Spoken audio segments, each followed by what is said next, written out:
Hello, hello, hello, and welcome everyone. Welcome to the Unscripted Intelligence podcast, a podcast where we talk about human intelligence, artificial intelligence, everything in between, how they intersect, and how it impacts everything from education to the workforce.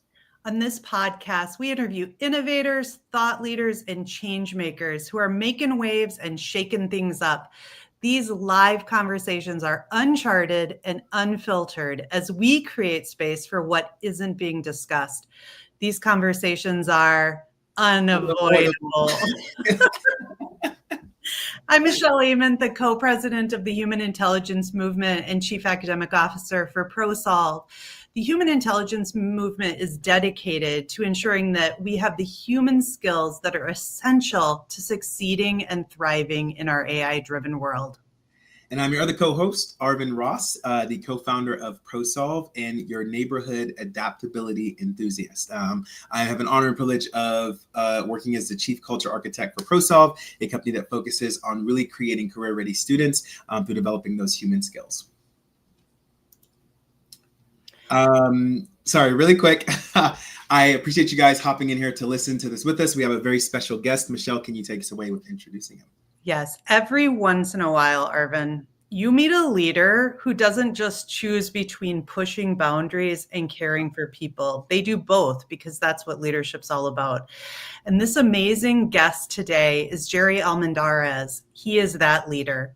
He's a fellow board member of the Human Intelligence Movement and someone that I have had the privilege of knowing and working alongside. He doesn't just support our mission here at the Human Intelligence Movement, he's helping to shape it. What really makes Jerry stand out as not his work as a now retired superintendent. Today. Yes, today is his last day, but it's how he's chosen to lead inside a system that our educational system often rewards safety over boldness. And in a system that's really built on standardization and certainty, Jerry has been one to create space for risk, innovation, failure, and most importantly, human growth. Jerry, we are so honored to have you here with us. Welcome to Unscripted Intelligence. Thank you.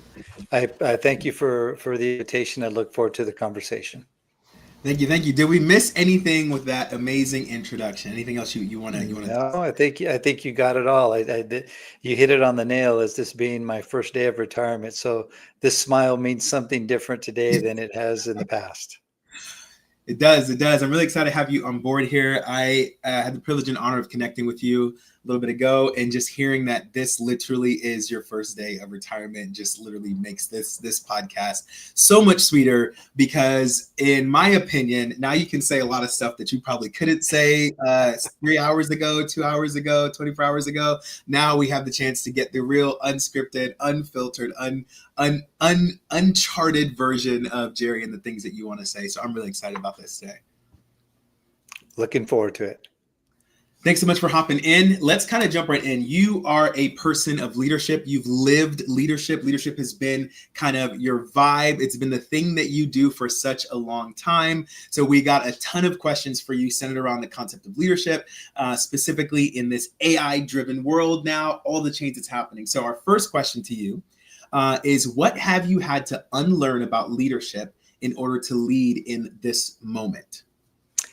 Well, I think I had to unlearn the thought that, we're supposed to have all the answers at the superintendent level and the executive cabinet level.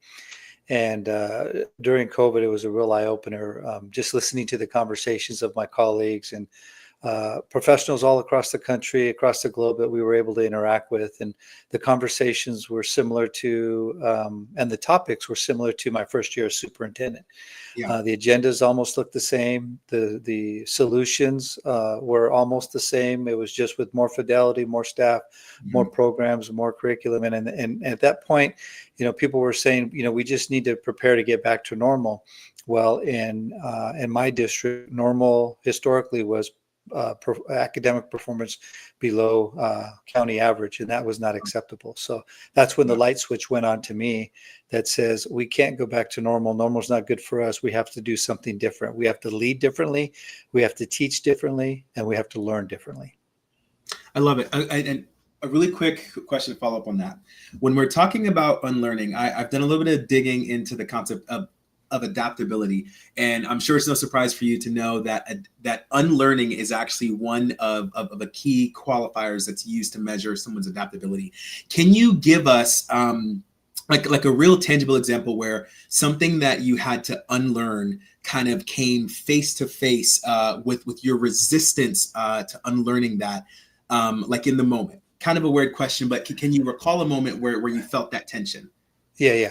So we had spent, during COVID, we had spent months with community leaders, high profile leaders, working on a graduate profile.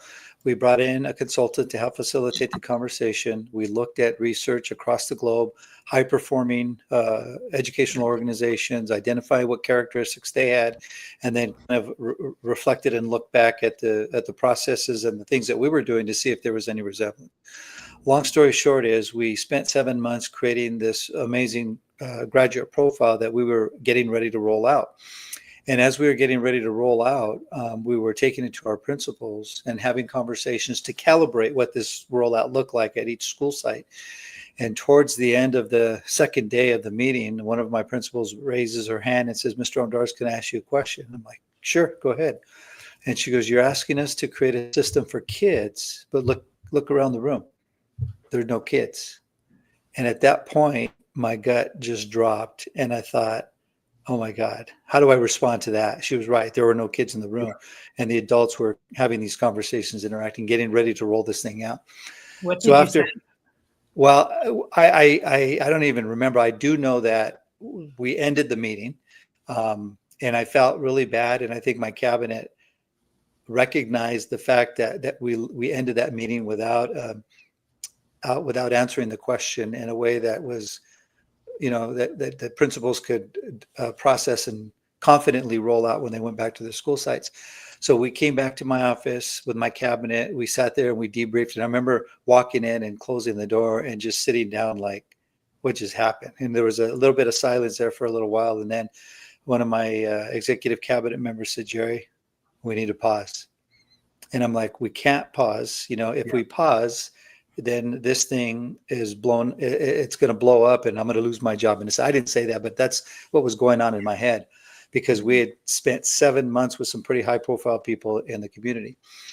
And another cabinet member said, "Jerry, please consider pausing."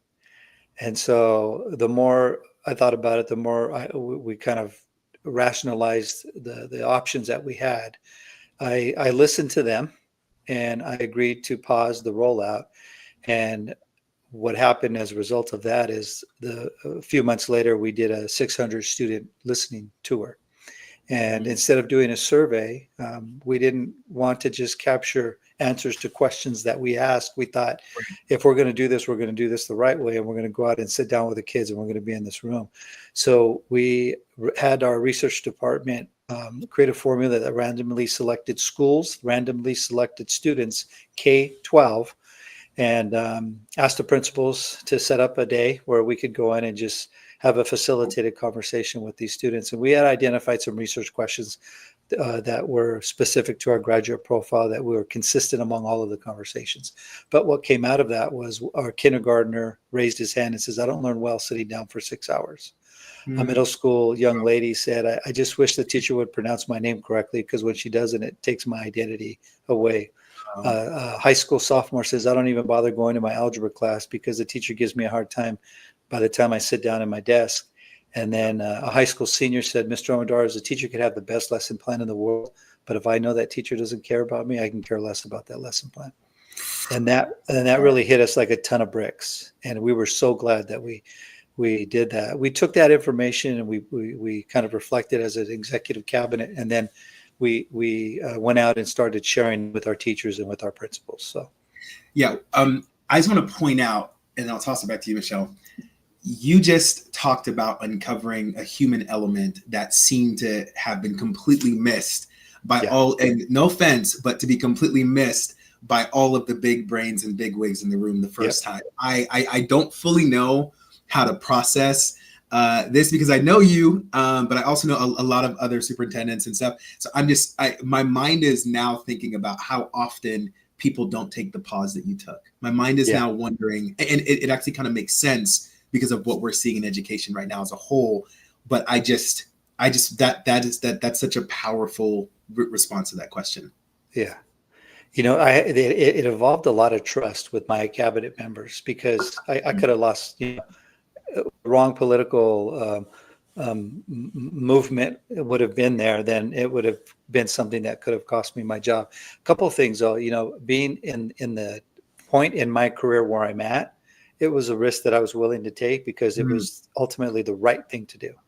And so when I've been doing this for 15 years, so that was about 4 years ago. Would have been a little bit earlier than I was ready to go, but I was willing to take that risk because if it was meant to be, it was meant to be. And if I wasn't meant to be there, and if this cost me my job, well, lesson learned. And the next district I find, I'm going to learn, I'm going to do it differently. But trusting my cabinet, trusting the people that surrounded me, allowing them to really pull me out of this hole that I made was the best thing that happened to us, because it catapulted us the next 3 years in this state of innovation that it was just amazing. And I'm so blessed and so happy that it ended up being the way that we ended up working. Jerry, I just want to acknowledge the vulnerability that it must have taken to really bring that moral courage, like you mentioned, to do the right thing. And I can hear kind of that risk in potentially losing your job, losing your socio-political capital that you had built. And I think about what you said about unlearning certainty, because making that move, you didn't know what was going to happen the next day when you came into your office. And as we think about this world that we live in right now, nothing is certain. And so I'm curious about like your learnings as a leader. What would you want to pass on to others around vulnerability and courage and risk taking and leaning into the uncertainty? Yeah, I would say listen to your people, trust your people, and include more voices in the strategic planning process than you think is necessary. We started with a small group, executive cabinet, and with a lot of people with a lot of experience, but our lens was narrowed. And you're right. It was not only my mistake, but there wasn't a culture of vulnerability for people to say, if they knew, hey, Mr. Superintendent, we probably should loop kids in. So that those conditions didn't exist at that time. But over time, after the 7 months, and board members were part of this process too, which is why I was concerned about losing my job, because now 7 months into it, with board member participation, I have to go and tell them, oh, by the way, we forgot to include kids and we're going to pause.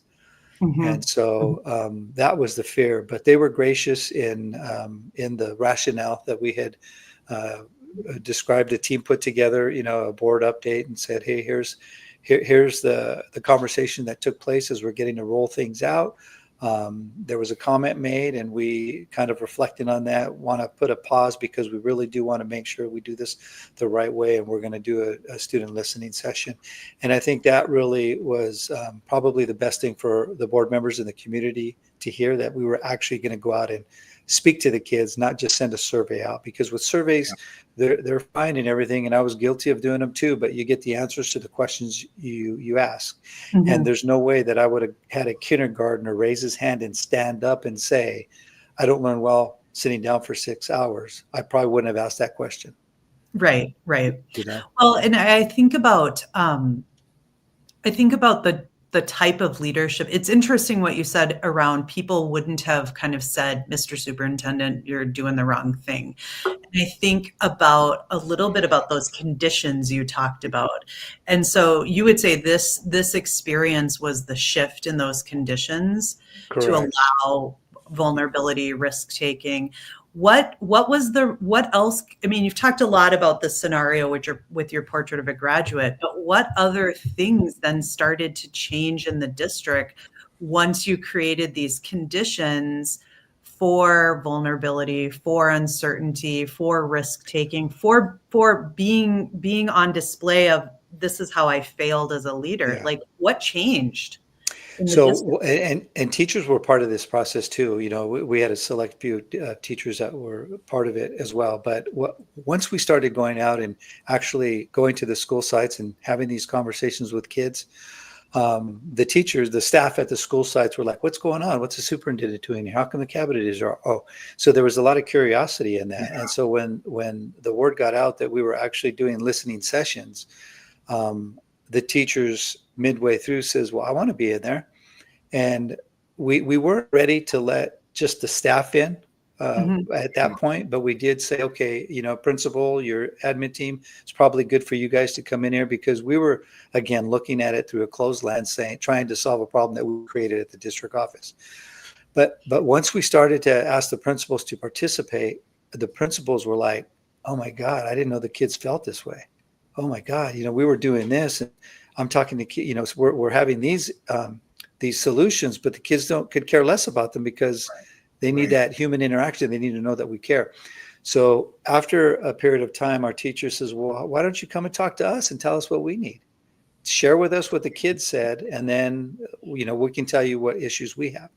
So we ended up doing that. We ended up doing a teacher listening session, and we were sharing with the teachers that the students felt disconnected, and all of the reasons why. We weren't blaming anybody. We weren't saying, you know, "Why aren't you guys doing this and why aren't you guys doing that?" But the teachers were almost as stressed out and had the same, almost similar anxiety as the kids did. It's like, we want to be there for our kids. We want that connection, but we just don't have time. Mr. Almendarez, we have sub shortage. We're covering classes for other teachers. We have IEPs. We have to do the IEPs. We're in there, you know, during our spare time or our prep periods. We have assessments that we have to give, and then we have all these other compliance issues. Then I have grading, and I got to get letters out to parents, and I got to enter my grades in the grade book. We just don't have time. So then the principals were curious, and they're like, "Hey, why don't you talk to us? Because, you know, we want to know what the teachers are saying." So we pulled the principals in, and the conversation was a little different. It was like, "How come you're not supporting your teachers?" And I remember just the look that they gave me was like, "You got to be kidding me. You're pulling us out to these mandatory meetings off our campus. We don't have APs. We're covering classes where we can't find subs. We're in IEPs all day. We have all these compliance reports that you're having us do. And then we get the same email from 2 different departments asking us the same questions. So we don't have time to be in the classroom and support the teachers." So then, you know, that, you know, again, hit us hard. And so we went back as an executive cabinet, and we said, "Okay, we got to rethink this," which was about the same time that OpenAI released ChatGPT. Oh, And wow. so it was about the same time. And so we started to, not knowing that there was any correlation, we started to engage in this platform, and very quickly realized, like, I can do a lesson plan in a few seconds, or I can write a letter. And then we realized that the platform could help save time, which is what every group that we talked to was frustrated over, not having enough time. Here's So that's when we sorry, no, finish. I just go ahead. That's when we started to say, okay, we need to learn this platform more. And we started playing around with it as an executive cabinet. And our ed service team says, you know, I'm going to loop in my executive directors, because they oversee the staff development and the training. And I want to give them access to it to see if it could be beneficial to the classroom teachers. And so we looped in our executive directors, and very quickly they came back and they're like, "Oh my God, where did you guys find this? We got to get it into our staff developers' hands." And so we put it, a small group. It was voluntary only. We only asked for those that were interested in learning the platforms, because we didn't want to scare anybody. And the platforms were still new, and we didn't know how much, you know, what the security issues were. So we went slow, and then the more that the staff developers were providing the staff development and showing the classroom teachers how it could be used, that's when they said, "Okay, which classroom teachers want to use it? Raise your hand," and then we open up the platforms for them. So it was a slow rollout, a very controlled rollout. And then it got to the point where our executive directors came back and said, "Okay, we need to pause now, because more and more people are asking for this, and we don't have a policy yet, guidance." And so we paused, and we worked. We spent 4 months drafting our AI guidance, And that was a group of about 60 district stakeholders, certificated and classified. And once we had that finalized and the board approved it, then that's when the curiosity crews were created. And it just took off from there. And they're going to be doing amazing things. I part of me feels bad because they're on a roll, and they're reimagining what teaching and learning looks like. And so, but I told them I'll be watching from afar. Yes, you will. I was just going to comment that what leaves me in awe is everything you talked about was in response to just taking time to listen to students and center that student voice, then center the teacher voice, the principal voice, and all of that change came from student voice and you not knowing. Like I go back to even what you said about unlearning. The education system is so steeped in certainty. And I remember as a district administrator, before I would roll out an initiative, I needed to be certain about what was going to happen and all the things that would result from it. And our world is changed from having that as a leader, having that degree of certainty. And I think just even going back to what you said about student voice at the center of guiding strategic planning and what our actions are from that. Inspiring. Yeah. And ultimately, go ahead. Ultimately, the better we have done student listening sessions in person every year since then. But the other spin-off of that is we created protocols for the school sites to do theirs, because the principals were saying, I don't want to wait for you to get here whenever you get here, or I have to skip a year because my school wasn't picked. I want to do it every year with my students and my staff. So we created protocols for the schools to engage in their student listening sessions. So that was, that's the momentum that we get when we start to create environments that are vulnerable for people to start to share. And it's not, it's not that we don't have all of the answers. And so we like to think we do, and we like to think we're headed in the right direction, but we need to check in once in a while. And that's where the listening sessions come in. Hey kids, here's what we're thinking. Is this working for you guys? And so that's the beauty of this process. That's so human. Yeah, I was, Michelle, you literally took the words out of my mouth. I was getting ready to just kind of draw this picture of so many individuals out there terrified that AI agents can take their jobs. And as I'm kind of listening to your story, I'm just imagining if, let's say, there was an AI superintendent who was tasked with doing the things that you're doing. I wonder if it could have came to that same conclusion, that if it got the input from a member or whatever saying, hey, there are no kids here, let's go find that. I wonder if it would override that because it doesn't see necessarily the importance of it, or if it would have paused the way that you paused, which kind of leads me to this other question. In your field, especially as high stress and as high intensity as your role has been for such a long time, what do you say to individuals who might not be superintendents but have similar high stakes positions where there are tons of people depending and counting on them to make decisions and to move fast and to be quick and agile and to literally have the answers, people whose jobs require them to have the answers? What do you say to those individuals, or how would you help them get to the place where you were able to listen to that feedback from somebody and actually make that pause and not override it? Yeah. So, my leadership has evolved over the past 15 years, even longer, 25, ever since I became, a classroom teacher, you're a leader. So over the past 30 years, my leadership has evolved. But I think the turning point for me was when I was a high school principal. That's when it started. This level of stress started to kick in, of having to be the person that everybody goes to solve all of the problems, to figure out, strategies and stuff like that. You have your teams, but people are looking towards you for that leadership. And so long story short is, over a period of 7 years, I had experienced 3 hospital visits with the stress at the various levels of jobs that I had. The last one being as a superintendent in my previous district, thinking I was having a stroke or a heart attack. And I remember the doctor coming in and saying, I got good news and I got bad news. And I said, well, what's the good news? And he goes, the good news is the blood test and the x-rays came back negative. And I said, what's the bad news? And he goes, the bad news is if you don't change what you're doing, you may not walk out of here next time, meaning that there potential for irreversible damage. And so with the oxygen tubes in my nose, looking up laying on the medical bed and looking up at the lights, I just realized like, this is not worth it. This is not worth, any major damage to my health. And then looking over at my wife and my daughter in tears, the doctor, before I left, he goes, look at Jerry. He goes, if you don't change things, something, you could have irreversible damage and your board is not going to be there. Your principals are not going to be there taking care of you on a daily basis. Those people are going to be there.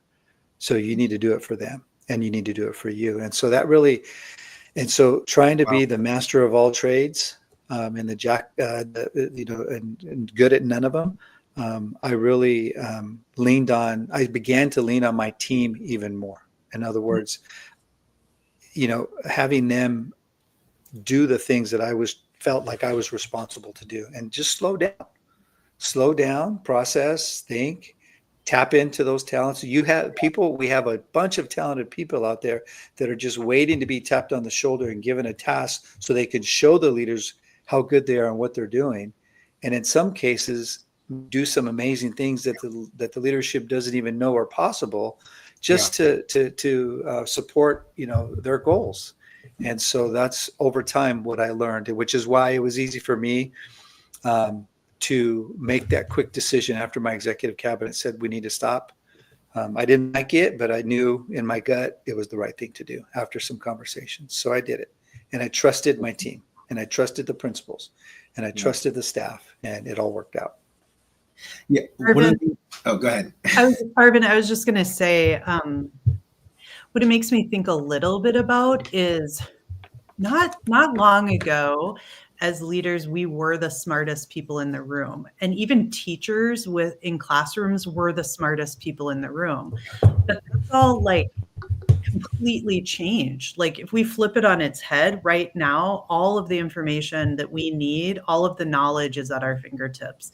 So it really changes kind of like the power dynamic of leadership, who is the smartest person in the room, and kind of levels the playing field to really start to bring out like human potential in a different way, because now leadership can be about the strengths, the creative ideas that you have, the way you bring people together, not necessarily the one that has all the answers. Yeah. And I heard, Jerry, you talk about that a little bit, like trusting people and kind of getting out of the way.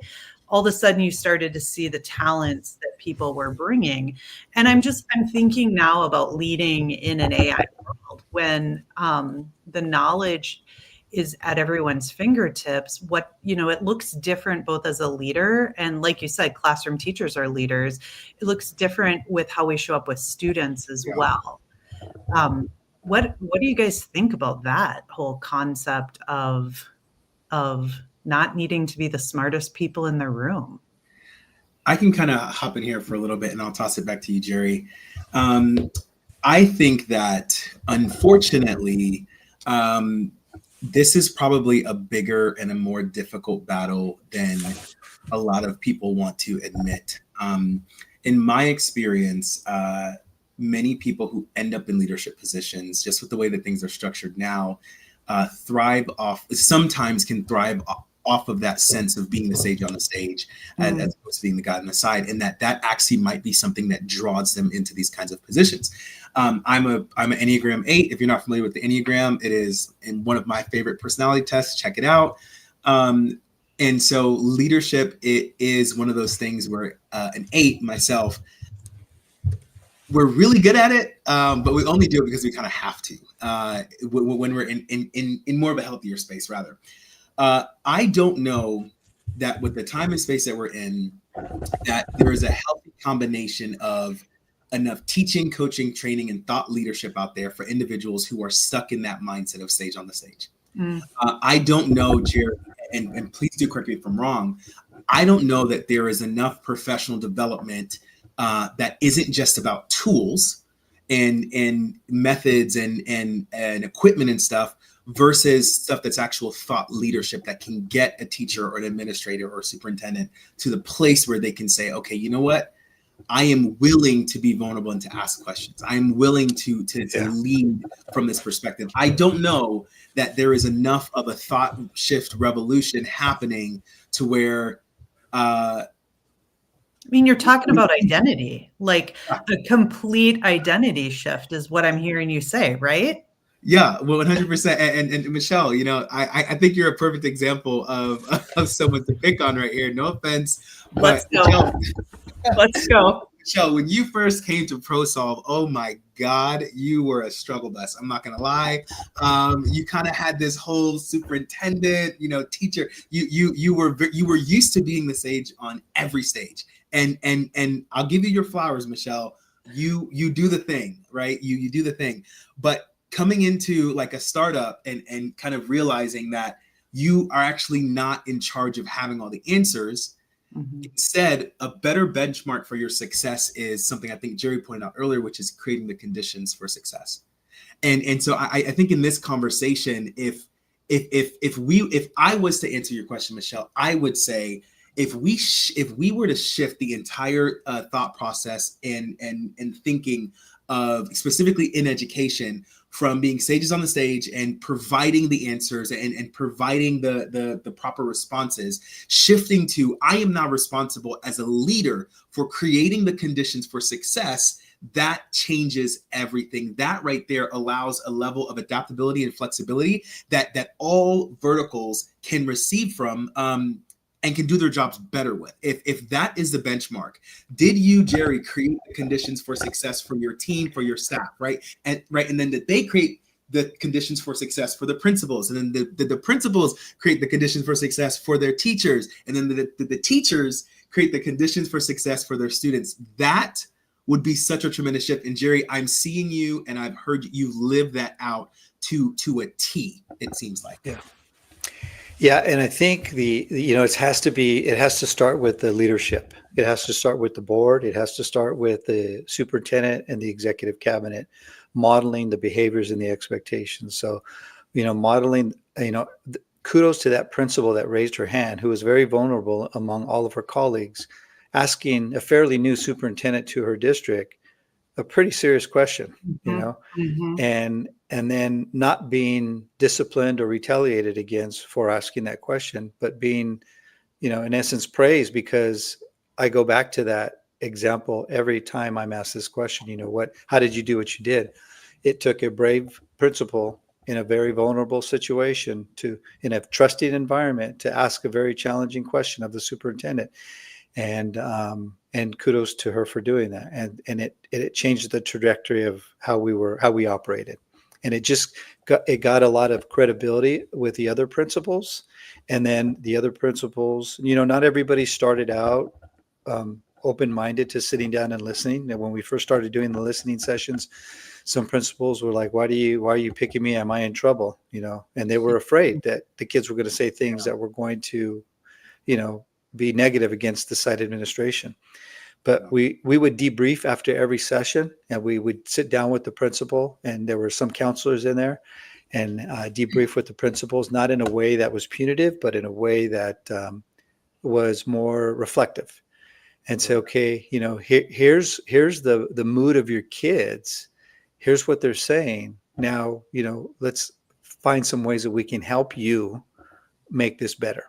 And that's coming from the superintendent, the executive cabinet. So after each session, we would sit down, debrief, and develop a few little strategies that were high impact that we could do right away to be able to help and support the site. And so as other principals were seeing that this was not punitive, that we're actually supportive and trying to help, I think there was more eagerness to the point where principals are saying, come to my school. Yeah. Well, Arvin, I think one of the things that I heard Jerry talk about that is so important to getting those conditions that you outlined, and that is trust. Mm-hmm. Because I can think about conversations that I was in where we didn't trust our principals. where there was actual like disparaging against people and what their capabilities were. And when you have like that mental model, it's so hard then to not be the smartest person in the room.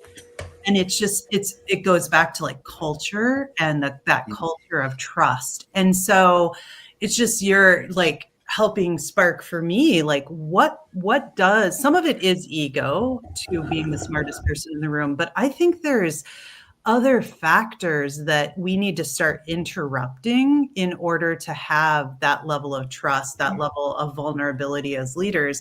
And one of them is believing in people and making sure that we do believe that they are highly capable, that they are able to be successful, that they have the potential, and that they will do what it takes, instead of feeling like we have to I don't know, like manage for that and make sure that that no one will fail. You know, I think a lot of times that a lot Jerry's computer is going to die, so we're going to get that plugged in. But I'll keep going. Talking about vulnerability, right? I should have plugged it in before I started. I'll be right back. Grab your charger. I was just going to say that I think one of the things, Arvin, is just really making sure to create those conditions that allow people to fail. And I think in schools, we are so focused on meeting certain achievement benchmarks, and we will do whatever it takes to not fail. And we shouldn't fail our students, but at the same time, like there's this fear of trying something if we don't know it's going to work perfectly and get the results that we think it will get. And so if you don't know, sometimes it's like, I don't want to try it, I want to innovate because what if? And I think creating those conditions of safety and being able to try things and trusting people is just essential for leadership right now. Yeah, I totally agree. I just want to point out Carlos Santini says, I'm reading a great book called Cultures of Belonging, defines trust as a confident relationship with the unknown. That is a whole bar. Trust is a confident relationship with the unknown. I love that. Mm-hmm. Jerry, I think you were about to say something before. Yeah, I was going to say that, one of the conversations we'd have with the groups that we met with, the teachers, administrators on more than one occasion, was we want work to be fun. We don't want work to be work. Mm-hmm. We want the first thing the kids to think about when they open their eyes in the morning is, I want to get to school. I want to hurry up and get to school. Mom, Dad, take me to school. We want the teachers to do the same. Yeah. I want to go to school. I got this new lesson I'm going to do, or this new training I'm going to go to. I don't want to miss it. Yeah. And it should be fun. And we're not perfect. So, this sounds like it was a perfectly designed and a tactical approach. This was where we were building the plane as it was flying. But what we did, we had teachers and administrators that were thinking differently and had these innovative thoughts and asking permission to roll them out. So we would say, go for it. Yeah. Just learn from your mistakes. And some that were excited about it and would say, come and check it out. And we go and check it out. And in our minds, we might say, well, that wasn't as innovative as we'd like to, but we'd say, good job. Now, how are you going to make it better? Is that going to have positive impact on the student outcomes? And if it does, then keep working to improve it.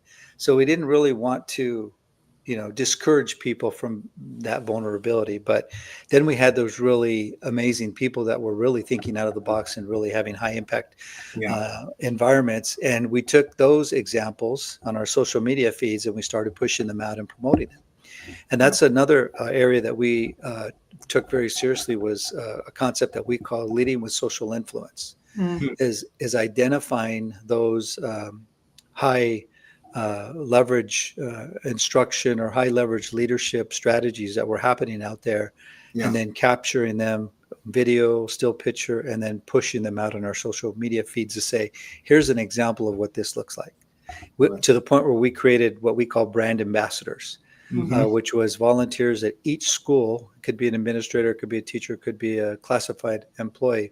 And we brought them in and we trained them on how to use the social media feeds, and we took them through the graduate profile and shared examples of what high strategy levels were for the areas that we were hoping to accomplish. And when they're going out at their school, or when they're at their school site and they're engaging or walking in classrooms or see something amazing happening, capture that and then push it out in your social media feeds, on the school's social media feeds, and tag us. And so we could see that running record, not only for us, but other sites could see, oh my God, I want to, what school is that? I want to know what they're doing. And then that's when the cross-pollination happened. Yeah. Talk about celebrating successes there, Jerry, with that idea and building community engagement and like kind of rallying behind this innovation.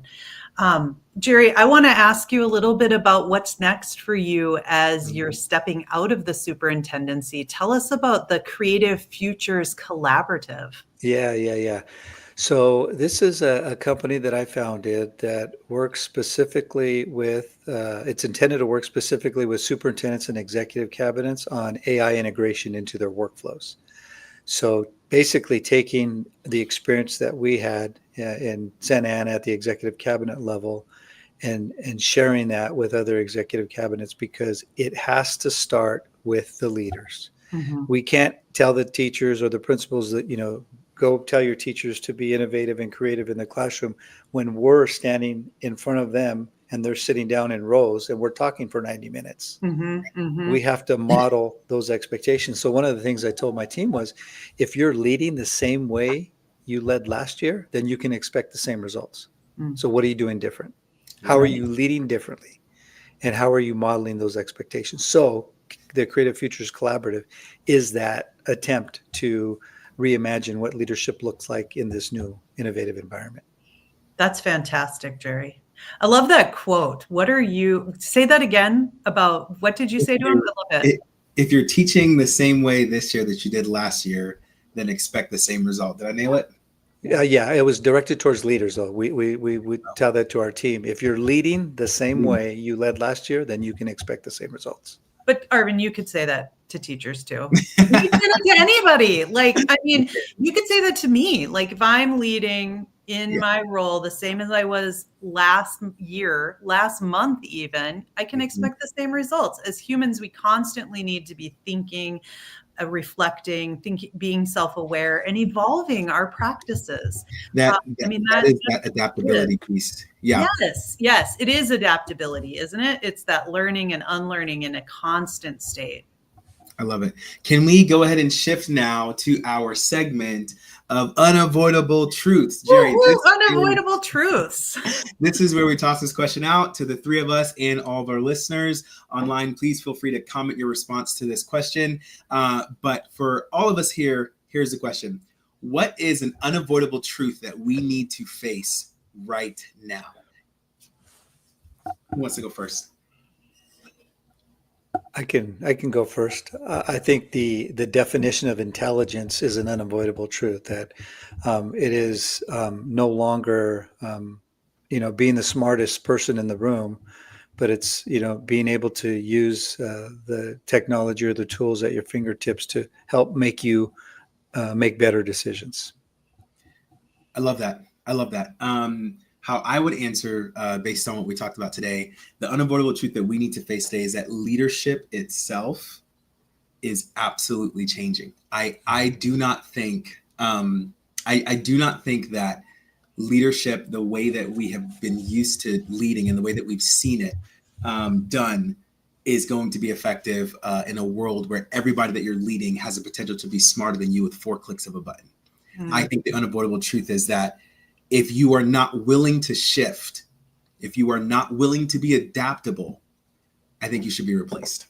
Yeah. That's my unavoidable truth. That's unavoidable.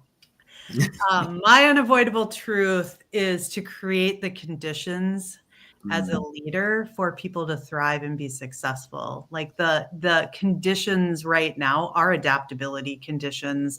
They are being vulnerable, being able to take risks, being able to have failure and be able to recover from that, to expect people to fail and try things. That's what innovation is. So for me, the unavoidable truth is, as leaders, we have to create those conditions for adaptability to thrive in our organizations, the learning and unlearning. Love it. I agree. I know we have some lag time in some of our comments, but Jerry, while we are wrapping up, can you tell our audience where they can find out more about you, where they can follow the things that you're doing? Hold on. We just got one in. One unavoidable truth is that some of the best ideas will not come from the CEO or the execs. That's I reject that. No, I'm just kidding. That's offensive. Carlos, you are offensive. You have offended 90% of our followers at this point. But thank you for that. That's the unavoidable truth, though. It is the unavoidable truth. And that, look at here, we've got AI will not take human jobs. Yes. AI will take some human jobs, but I think the definition of what it means to be human in the workplace is changing and evolving. Yeah, I agree with that. So really quick, Jerry, tell us where people can find you, where they can find out more about you and follow your journey. Yeah, so LinkedIn is probably the best place to get a hold of me. If you want to chat or learn more, you can DM me on LinkedIn. I also have a Creative Futures Collaborative webpage that is live and access there. And so those are the two areas right now that probably are the easiest access to any additional questions or follow-up questions. Love it. Thank you so much. Michelle, do you want to tell us about who we're having next episode? Absolutely. First, I want to do a little shout out to Jenna, our producer. Thanks, Jenna, behind the scenes, making this all happen. We could love you and couldn't do this without you. Next week, we have the dynamic duo of Matt and Aaron joining us from the Human Intelligence Movement. These are two teachers that use AI in the classroom each and every day. They're gearing up for this school year. And so they are going to be bringing some practical ideas and use cases. But here's the thing. More importantly, what we are going to talk about is how to not be replaced by AI as a teacher. And it's not what you think it is. The system's got to change and educators have to change their practice. Otherwise, they could get replaced by AI. So we're going to tackle that with Matt and Aaron next week. Love it. Love it. We are so stoked for that. So guys, make sure to tune in next week, either on YouTube or LinkedIn. Check out our TikTok now. Michelle has promised she's going to do some spicy TikTok dancing. Come on. Now you're embarrassing me. Spicy TikTok. She's going to do some spicy TikTok dances that all the kids are doing. So make sure to check us out on TikTok. I will not be doing those. You are. No, yes, I will not. But make sure to check us out. Other than that, we will see you guys next week at the same time. Thank you guys so much for tuning in. Thanks, Jerry, for being with us. Thanks for having me.